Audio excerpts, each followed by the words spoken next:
지난주에 저희 카페에 온 학생들 중에서 지갑을 놓고 간 일이 2번이나 있었어요. 지난주에만. 그래서 한 번을 그래서 지갑을 열어보니까 아무런 연락처가 없는 거예요. 아이고, 어떡하나. 저도 지갑을 예전에 잃어버린 적이 있었기 때문에 제가 좀 당황스럽더라고요. 좀 더 세밀하게 뒤져봐야 되나 하고 이렇게 찾으려고 하는데 마침 그때 다시 들어왔더라고요. 그래가지고 제가 오히려 아주 반갑고 좋아가지고 이렇게 넘겨주고 참 다행스러운 일이었죠.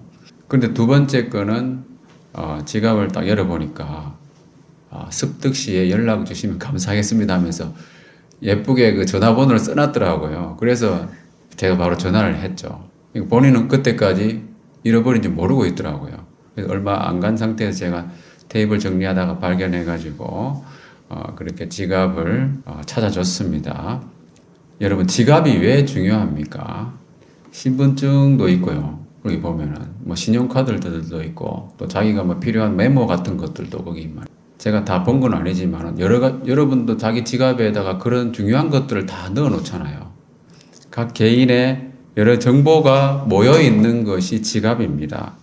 어떤 의미에서는 자기 자신의 일부라고 해도 과언이 아니죠. 그래서 사람들은 지갑을 소중히 여기고 간직하고 항상 가까이 두잖아요. 자기 몸에 지니고 있고 잠시라도 떨어지고 싶지 않습니다. 그죠? 또 잃어버린 것이 확인되면은 자신의 발자취를 더듬어 보면서 내가 어디서 그것을 만졌더라 하면서 찾아보는 거잖아요.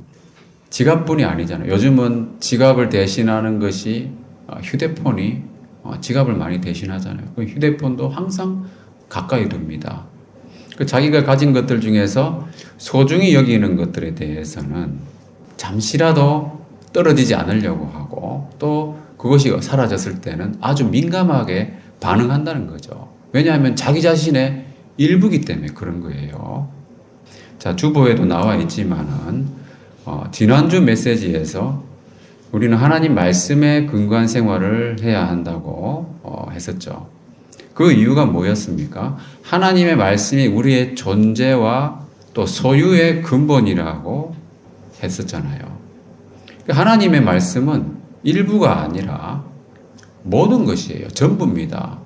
생명이고 소유의 근본이잖아요. 존재적 소유. 자, 지갑과 같은 그런 일부가 아니라는 거예요. 말 그대로 하나님의 말씀 우리의 모든 것입니다. 그렇다면은 지갑 이상으로, 그죠? 핸드폰 이상으로 더 소중히 여기고 이 말씀을 지키면서 살아야 된다는 거죠. 그런데 과연 어떻습니까? 우리가 하나님 말씀을 대하고 있는 우리 자신의 모습을 돌아보면 좀 미진하지 않습니까? 저 자신도 마찬가지예요. 말씀을 그렇게 핸드폰처럼 자주 보지 않는 것 같습니다. 그렇지 않습니까? 요즘 사람들은 항상 핸드폰 보고 있잖아요. 그 핸드폰에 뭐 성경 말씀 읽고 있는 경우는 많지 않잖아요. 자, 하나님의 말씀을 우리가 가지고 있는 이런 물질적인 소유보다도 못하게 여길 때가 많지 않는가. 그러다 보니까 그만큼 가까이 두지도 않고 그만큼 민감하게 지키지도 않는 것 아닌가. 왜 그럴까 한번 생각해 보시죠. 왜 그럴까? 하나님의 말씀의 가치를 잘 깨닫지 못했기 때문이 아니겠는가. 그 본질적인 의미를 우리가 말로는 이렇게 존재요, 소유의 모든 것이다. 우리의 모든 것이다 라고 말하지만 그 본질적인 의미를 정말로 깨닫고 있는가 하는 것이죠. 말씀은 우리를 살리는 생명이고 우리 존재의 근본이라고 했습니다. 그래서 말씀을 따라 사는 삶이야말로 우리의 모든 것이라고 하는 그 존재적 소유의 의미를 과연 깊이 우리가 알고 있느냐는 거죠. 머리로만 아는 것이 아니라 마음으로도 그리고 삶으로도 그것을 경험하고 알아야 된다고 하는 겁니다. 경험적으로, 체험적으로.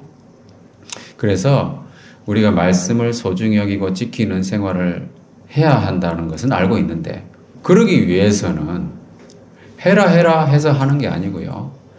내 자신이 말씀을 깨달아야 되는 거예요.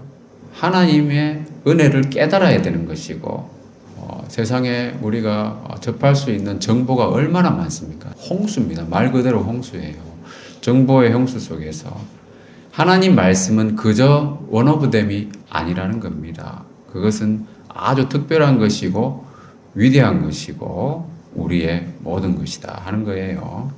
자, 오늘 본문의 이 말씀을 보면은 나의 부르짖음이 주의 앞에 이르게 하시고 그랬잖아요. 간절한 부르짖음과 함께 무엇을 기도하고 있냐 하면은 말씀대로 나를 깨닫게 하소서.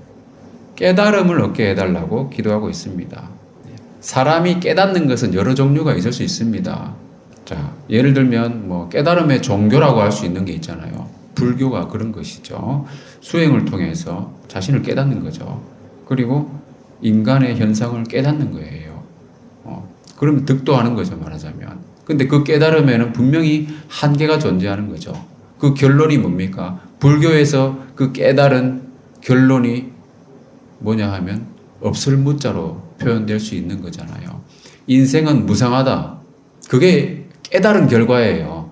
그걸 깨닫지 못하기 때문에 사람들은 그렇게 욕심을 부리고 그렇게 살아가잖아요. 자꾸만 가지려고 하고. 왜냐하면 깨닫지 못하니까 그런 거예요. 머리로는 아는 거죠. 아, 인생은 아무것도 없다. 근데 그것은 말 그대로 인간이 깨달을 수 있는 최고의 경지이긴 하지만은 그것이 바로 인간의 한계라는 거예요. 우리 복음은 뭐부터 시작합니까? 전도서 말씀에 헛되고 헛되고 헛되고 헛되니 모든 것이 헛되도다. 그걸로 시작하잖아요. 그죠? 그것이 서론이라는 겁니다. 그렇기 때문에 이 복음은 아무것도 없기 때문에 거기에 이제 하나님께서 새로운 것을 창조하시는 것이 그러니까 복음의 시작이잖아요. 과학자들은 연구를 통해서 새로운 법칙을 발견하잖아요. 그것도 깨닫는 것이 될 수 있습니다. 얼마나 놀랐습니까? 새로운 것을 발견하고 자기의 어떤 가설이 이론을 세워가지고 실험을 했을 때 그것이 증명될 때 얼마나 기쁘겠습니까? 그것도 깨달음이에요. 근데 그것도 인간의 가치를 회복한다거나 또 인간의 어떤 한계를 뛰어넘는 것은 아니라는 겁니다. 자, 그게 무슨 말이냐 하면은 깨닫는 것도 여러 종류가 있지만 어떻게 깨달아야 되느냐? 하나님의 말씀대로 깨닫게 하소서. 이것이 바로 바른 깨달음이다 하는 겁니다. 이렇게 바른 깨달음이 있을 때만이 인간다운 생활을 할 수 있는 거고요. 인간의 가치를 말 그대로 회복할 수 있는 거고 우리가 일반적으로 생각하는 그런 깨달음이나 어떤 인간의 한계를 극복할 수가 있는 거예요. 시편 49편의 20절 말씀을 다 같이 읽어보겠습니다. 시작. 존귀하나 깨닫지 못하는 사람은 멸망하는 짐승 같도다. 네, 여기서는 사람을 짐승에 비유하고 있습니다. 자, 인간 사회에서 아무리 존귀한 위치에 있는 사람이라 하더라도 짐승에 불과하다는 거예요. 깨닫지 못하면 그러하다는 겁니다. 자, 돈을 많이 벌어서 성공하고 또 높은 지위에 올라가서 출세를 하거나 또 학자로서 많은 연구 성과를 거두고 노벨상을 수상하고 또 많은 사람들의 부러움을 사는 그런 사람이 된다 할지라도 깨닫지 못하면 뭐라고 했습니까? 짐승과 같다는 거예요. 그 깨닫는 게 무슨 의미인가? 깨닫는다고 하는 것은 짐승과 다른 뭔가를 통해서 진정한 인간이 된다는 거예요. 내가 이같이 우매무지함으로 주 앞에 짐승이라고 이야기했습니다. 그 어리석다고 하는 것은 그 짐승과 같다는 거예요. 깨닫지 못하면. 자, 그러면 여러분 사람과 짐승의 차이가 뭡니까, 여러분? 무엇이 다릅니까? 여러 가지로 이야기할 수 있겠지만은, 자, 사람과 짐승에 있어서 가장 큰 차이점은 법이 있느냐 하는 차이예요. 법이 있느냐, 그리고 그 법을 지키느냐, 그겁니다. 짐승들에게는 법이 없습니다, 여러분. 법칙은 있어요. 뭡니까? 약육강식이에요. 적자생존이고. 그것이 짐승 세계에서 적용되는 유일한 법칙입니다.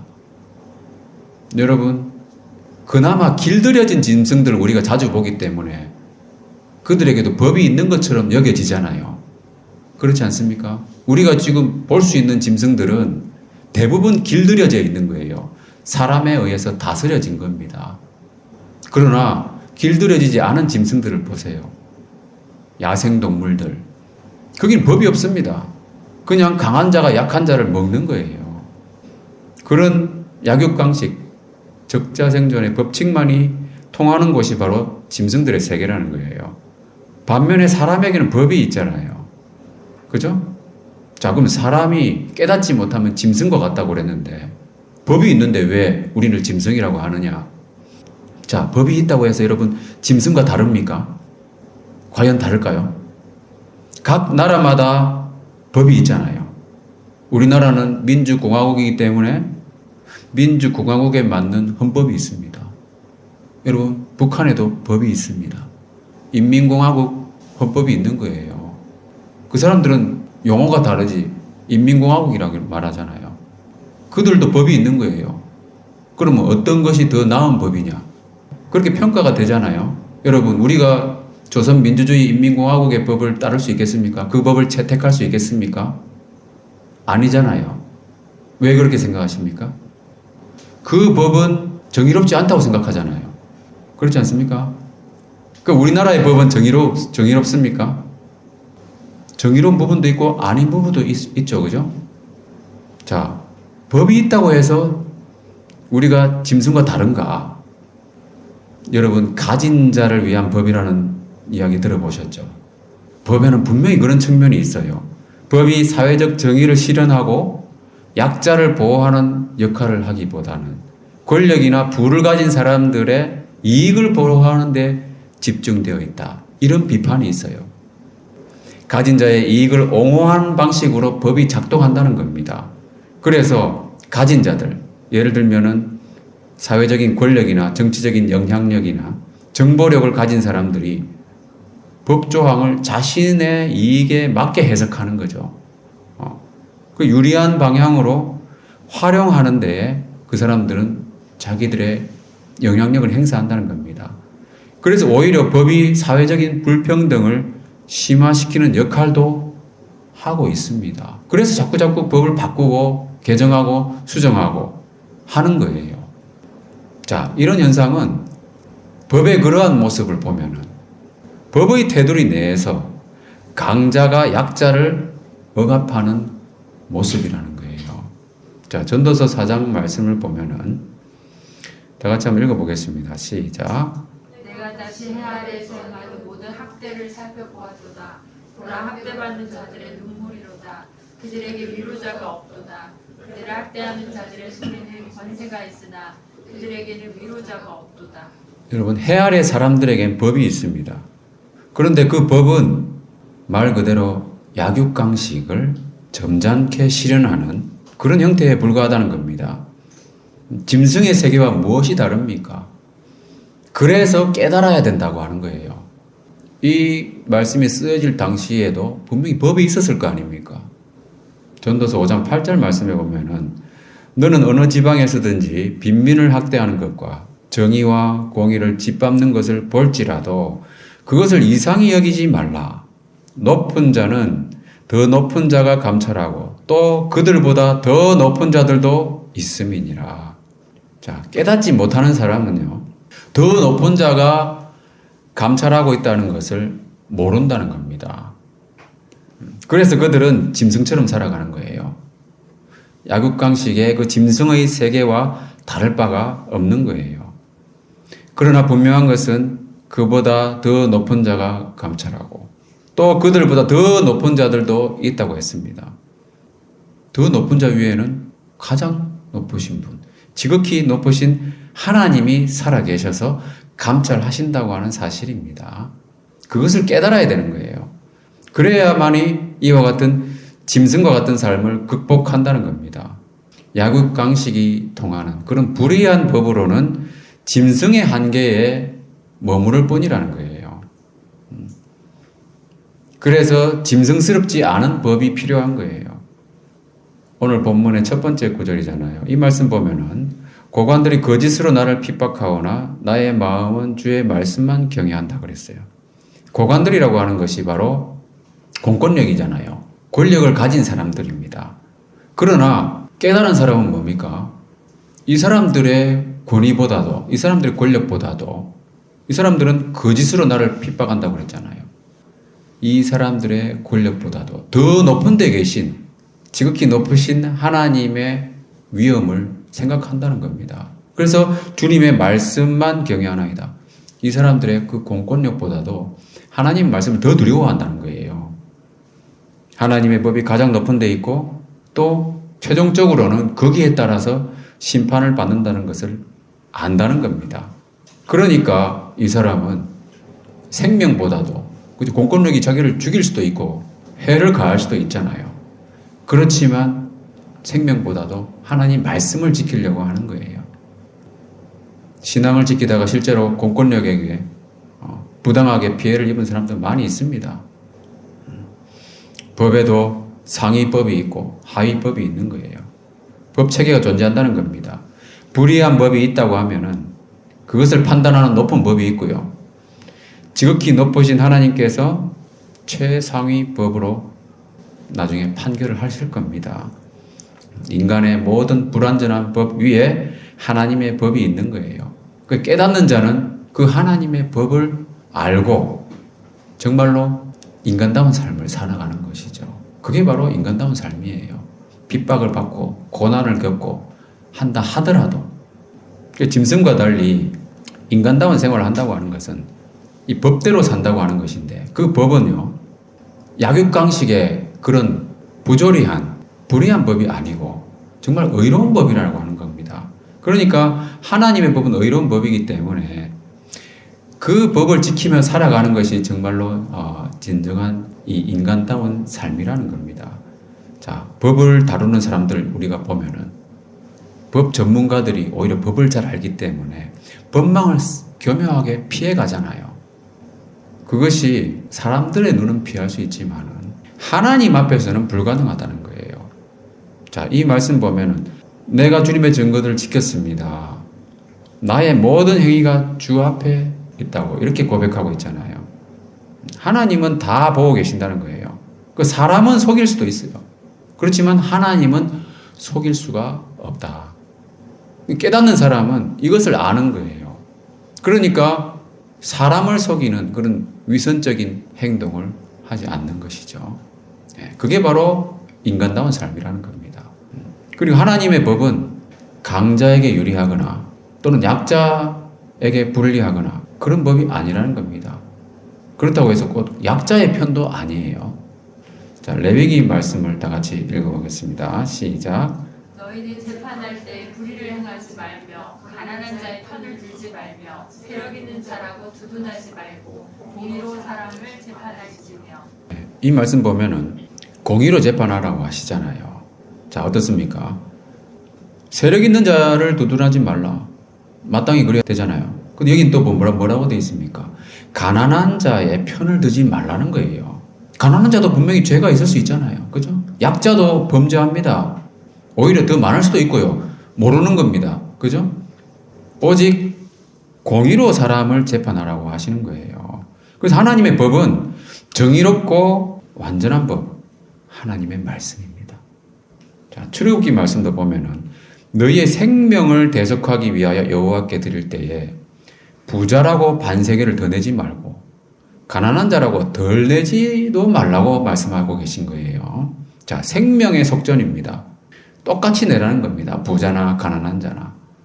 자, 이것은 우리가 수입에서 일정 부분을 떼서 드리는 그런 헌금의 종류가 아니에요. 자기 생명에 대한 대가를 드리는 겁니다. 생명은 똑같잖아요. 그죠?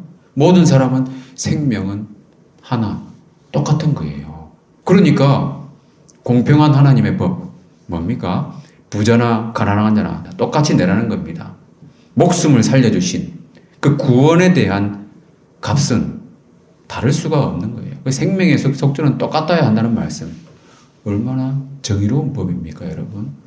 자, 이 말씀도 다 같이 한번 조금 길긴 하지만 한번 읽어보겠습니다. 시작.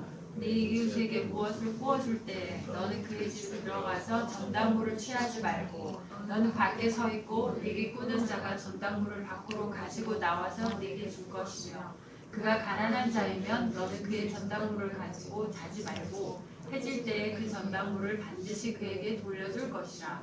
그리하면 그가 그 옷을 입고 자며 너를 위하여 축복하리니 그 일이 네 하나님 여호와 앞에서 네 공의로움이 되리라. 네, 이 말씀 보시고 여러분 느껴지는 게 있지 않습니까? 이웃에게 무엇을 구워줄 때 어떻게 하라는 말씀이잖아요. 그러니까 자기가 그 집에 들어가서 전당물을 취한다면은 뭔가 좋은 걸 가지고 나오려고 하겠죠. 그럼 이웃 입장에서 그 사람이 감당할 수 있는 것을 나에게 맡길 수 있도록 하라는 겁니다. 그러니까 이 말씀 보면은 이웃의 입장을 생각해서 배려하는 말씀, 이웃을 사랑하는 그런 배려하는 마음이 물씬 느껴지는 그런 말씀이잖아요. 자, 이런 말씀을 보고 여러분 찬양이 나오지 않겠습니까? 야, 하나님 말씀이 이렇게 의롭고 사랑의 계명이구나. 그래서 하나님 말씀을 묵상하다 보면은 어떻게 이렇게 아름다운 법이 있을까? 그런 찬양이 나오는 거예요. 그래서 말씀 자체가 즐거움이 되고 말씀 자체가 기쁨이 됩니다. 그래서 말씀을 노래하게 되는 거예요. 주의 의로운 규례들로 말미암아 모든 계명들이 의로움으로 하나님의 법은 완전하고 의로운 것이기 때문에 하나님 법을 이렇게 우리가 깨닫고 알다 보면은 정말 아름답다고 하는 것을 발견할 수가 있습니다. 아름다운 걸 보면 당연히 찬미가 나오죠. 그건 자연스러운 거예요. 억지로 하는 것이 아니고. 신명기 24장 19절을 보면은요. 네가 밭에서 곡식을 벨 때에 그 한 뭇을 밭에 잃어버렸거든.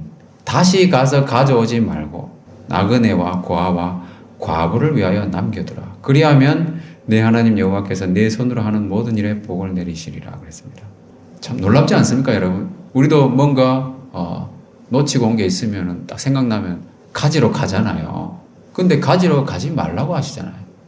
왜 그렇습니까? 나그네들을 위해서, 고아를 위해서, 과부를 위해서 그냥 내버려 두라는 거예요. 그 하나님이 알아서 하신다는 겁니다. 자, 이런 말씀 묵상하다 보면 정말 말씀에 대해서 저절로 찬양이 나온다는 겁니다. 이게 바로 율법의 정신이 배어 있는 말씀들이죠. 모든 말씀에는 다 율법의 정신이 배어 있지만 특히 이런 말씀 보면은 좀 쉽게 느껴진다는 겁니다. 자, 그래서 예수님이 율법에 대해서 가장 큰 계명이 무엇인가라고 하는 그 질문에 대해서 이렇게 대답을 하셨죠. 다 읽지는 않겠습니다. 하나님을 사랑하라. 그리고 내 이웃을 내 자신과 같이 사랑하라. 이렇게 말씀하셨어요. 하나님을 사랑하고 이웃을 사랑하는 것. 이것이 전부라고 해도 과언이 아닙니다. 그래서 율법의 근본 정신은 바로 사랑이에요. 사랑.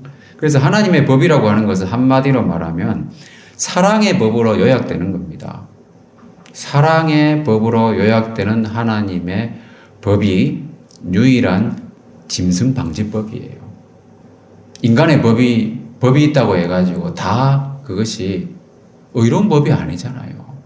하나님의 법은 의로운 법이면서 사랑의 법입니다. 그래서 하나님의 법을 따르면은 그 사람이 되는 거예요. 진짜. 짐승이 아니라는 겁니다. 약육강식이 아니라는 겁니다. 강자에게 유리한 법도 아니고, 그죠? 그렇다고 해서 약자를 두둔하는 법도 아니고요. 모든 사람에게 공평하게 적용되는 차별이 없는 법이다. 그것이 바로 사랑의 법, 주님의 법이고 하나님의 말씀이에요. 이것을 깨닫는 것이 얼마나 중요한가. 내가 짐승처럼 살 것인가. 정말 인간답게 살 것인가. 바로 그거예요. 그래서 우리는 사랑의 법을 지키면서 살아야 된다는 겁니다. 그래야만이 짐승에 비유되지 않을 수 있다. 사랑의 법을 그래서 우리는 배워야 된다 하는 겁니다. 자, 그래서 디모데전서 말씀을 보면은 다 같이 읽어보겠습니다. 시작. 이 교훈의 목적은 청결한 마음과 선한 양심과 거짓이 없는 믿음에서 나오는 사랑이거늘 사람들이 이에서 벗어나 헛된 말에 빠져 율법의 선생이 되려 하나 자기가 말하는 것이나 자기가 확증하는 것도 깨닫지 못하는 도다. 자, 여기 보면 또 깨닫지 못한다는 말이 나오잖아요. 깨달아야 되는 거예요. 자, 이 교훈의 목적 뭐라고 했습니까? 교훈의 목적은 사랑이다 라고 말씀하고 있습니다. 자, 교훈의 목적은 사랑을 배우는 겁니다. 사랑은 어디서 나오는가? 여기 보면 세 가지가 나오잖아요. 청결한 마음과 선한 양심과 거짓이 없는 믿음에서 나오는 것이 바로 사랑이에요. 그래서 사람이 사랑하는 법을 배워야 되는 건데 이 세 가지 어디서 이 세 가지를 얻을 수 있습니까, 여러분? 말씀입니다. 말씀. 하나님의 말씀을 거울로 삼아서 자주 자기를 비춰봐야 돼요. 내가 과연 양심이 선한가? 청결한 마음인가? 비춰보는 겁니다.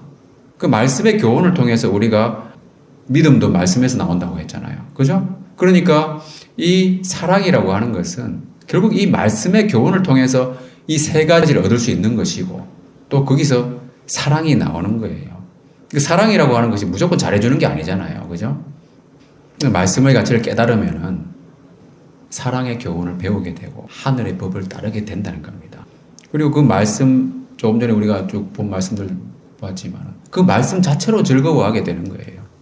이 말씀 보면은 그죠? 탈취물을 얻은 것처럼 마치 눈에 보이는 어떤 실물 가치를 내가 얻은 것처럼 예를 들면 여러분 실물 가치 중에 가장 가치 있다고 여겨지는 것이 뭐 금 같은 거잖아요.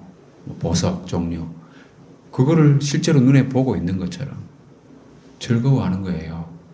탈취물에 보면은 여러 종류가 있을 수 있겠죠. 예를 들면 우리가 요즘으로 보면은 스포츠 경기에서 여러 사람과 경쟁해가지고 이기잖아요. 그럼 상금을 받습니다. 트로피도 받고 영광도 얻고 그것으로 인해 즐거워하는 것 얼마나 기쁘겠습니까, 여러분? 그것을 즐거워하는 것처럼 하나님 말씀을 즐거워하는 겁니다. 그 가치를 깨달으면 그렇게 된다는 거예요. 놀라운 경지죠. 그죠? 이런 경지로 우리가 올라가야 되는 거예요. 자, 그리고 하나님 말씀으로 구원을 받았기 때문에 구원을 사모하는 거예요. 그리고 그 생명의 말씀, 구원의 말씀을 즐거워하는 겁니다. 그건 당연한 것이죠. 그래서 말씀의 가치를 알면은 조금 전에도 얘기했지만은 자주 생각하게 되는 것이고 또 말씀 자체가 노래가 되는 것이고 하나님을 찬양하게 되는 겁니다. 예. 여기 보면 하루 7번씩 찬양한다고 했잖아요. 여러분 잠자는 시간 뭐 이렇게 전으로 이렇게 빼면은 7번씩 여러분 찬양하려면은 최소 2-3시간에 한 번 정도는 찬양해야 돼요. 예. 그만큼 자주 말씀을 접하고 묵상하라는 겁니다. 반드시 7번이라고 하는 그 횟수가 중요한 게 아니고 하나님 말씀을 가까이 두고 자주 보는 거예요.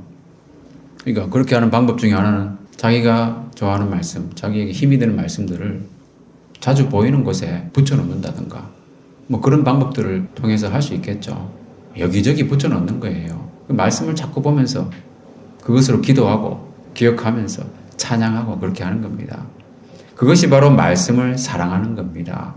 소중히 여기는 것이고 그래서 말씀을 사랑한다고 하는 것은 그런 의미이기도 하고 또 하나님의 법이 사랑의 법이잖아요. 그러니까 그 하나님의 그 법의 의미, 그 사랑의 의미를 공감하면서 상호작용하는 거죠. 하나님의 법을 통해서 내가 사랑을 깨닫고 또 하나님 말씀을 법을 또 사랑하고 그렇게 하는 거예요. 그런 사람에게는 큰 평안이 있다고 했습니다. 사랑의 법을 자주 접하면서 사랑을 배우면 큰 평안을 얻는 거예요. 그래서 장애물이 없다고 그랬잖아요.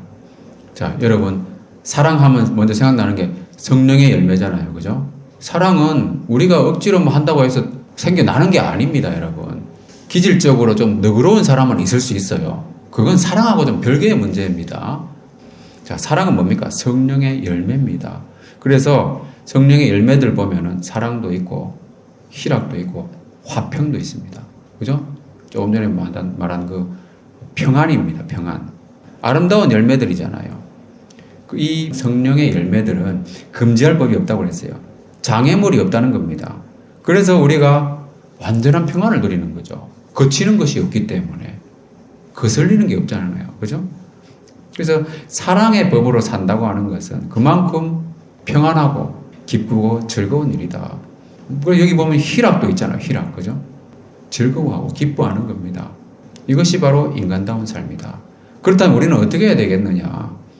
적극적으로 하나님의 법을 선택하는 생활을 해야 된다는 거예요. 자, 여러분, 인생은 선택의 연속이라고 했습니다. 그래서 매 순간 어떤 선택을 하느냐에 따라 가지고 우리 삶은 달라지잖아요.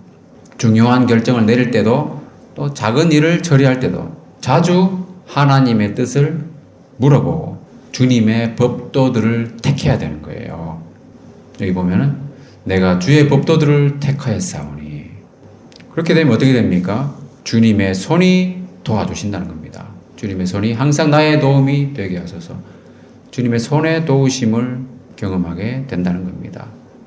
자, 이 말씀 보면은 말씀은 우리를 살게 해주는 생명력 넘치는 에너지를 공급해 주는 거예요. 내 영혼을 살게 하소서. 그랬잖아요. 그죠? 그리고 실제적인 도움이 됩니다. 주의 규례들이 나를 돕게 하소서. 여러분, 말씀을 가까이 하면 말씀을 통해서 실제적인 도움을 많이 얻습니다. 이것이 바로 인간다운 생활이다 하는 거예요. 말씀 마무리하겠습니다. 자, 하나님의 말씀으로 우리는 인간다운 생활을 할 수 있다는 거예요. 그래서 첫 번째는 말씀을 깨달아야 됩니다. 말씀을 깨닫는다고 하는 것. 그게 바로 사람과 짐승을 구분하는 것이죠. 약육강식이 아니라 정의로운 법으로 산다고 하는 거예요. 그게 바로 사람입니다. 그래서 말씀의 교훈을 통해서 사랑을 배워나가야 된다. 사랑의 법으로 살아야 된다는 거예요. 그래서 사랑과 정의로운 법으로 짐승방지법, 그죠? 하나님의 법이 바로 짐승방지법이에요. 사람은 겉으로는 인간의 탈을 하고 늑대인 사람도 있고 그런 얘기 종종 하잖아요. 실제로 약육강식이기 때문에 그런 겁니다. 그래서 우리는 말씀을 살아가며 지키는 생활을 해야 된다. 율법의 정신이라고 하는 그 사랑의 의미를 깊이 공감하면서 나도 사랑하고 또 사랑도 받고 말씀의 사랑을 깨닫고 뭐 이런 겁니다. 그게 바로 상호작용이에요. 그래서 하루에 7번씩 자주 찬양하며 노래하는 것. 그것이 바로 말씀을 사랑하는 또 지키는 생활이다. 말씀에 그렇게 함으로써 우리는 말씀의 실제적인 유익을 누릴 수 있습니다. 그게 뭡니까? 장애물이 없는 완전한 평안과 기쁨을 누릴 수 있다는 것. 그것이 바로 자유로운 삶이죠. 그죠? 금지할 법이 없으니까. 금지할 법이 없는 자유로운 삶을 살려면 성령의 열매를 맺어야 돼요. 그리고 매일 매순간 말씀을 선택하는 지혜를 가져야 된다. 그렇게 함으로써 구원을 경험하고 주님의 손에 도우심을 경험하는 삶입니다.